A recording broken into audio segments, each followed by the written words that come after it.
एक बार की बात है, किसी गांव में एक साधु बाबा रहा करते थे। पूरे गांव में वे अकेले साधु थे जिन्हें पूरे गांव से कुछ न कुछ दान में मिलता रहता था।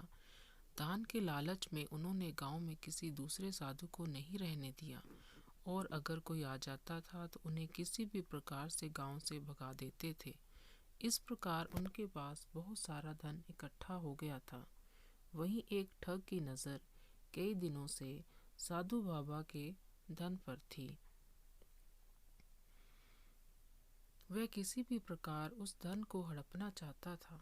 उसने योजना बनाई और एक विद्यार्थी का रूप बनाकर साधु के पास पहुंच गया। उसने साधु से अपना शिष्य बनाने का आग्रह किया। पहले तो साधु ने मना किया, लेकिन फिर थोड़ी देर बाद मान गए और ठग को अपना शिष्य बना लिया। ठग साधु के साथ ही मंदिर में रहने लगा और साधु की सेवा के साथ साथ मंदिर की देखभाल भी करने लगा। ठग की सेवा ने साधु को खुश कर दिया, लेकिन वह फिर भी ठग पर पूरी तरह विश्वास नहीं कर पाया। एक दिन साधु को किसी दूसरे गांव से निमंत्रण आया और वह शिष्य के साथ जाने के लिए तैयार हो गया। साधु ने अपने धन को भी अपनी पोटली में बांध लिया।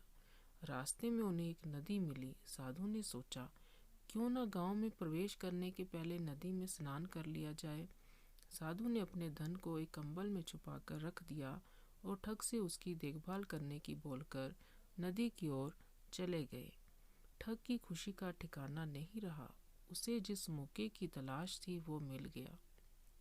जैसे ही साधु ने नदी में डुबकी लगाई, ठग सारा सामान लेकर भाग खड़ा हुआ।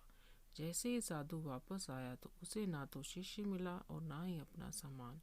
साधु ने ये सब देखकर अपना सिर पकड़ लिया। कहानी से सीख। हमें इस कहानी से ये सीख मिलती है कि कभी भी लालच नहीं करना चाहिए और ना ही किसी की चिकनी चुपड़ी बातों पर विश्वास करना चाहिए।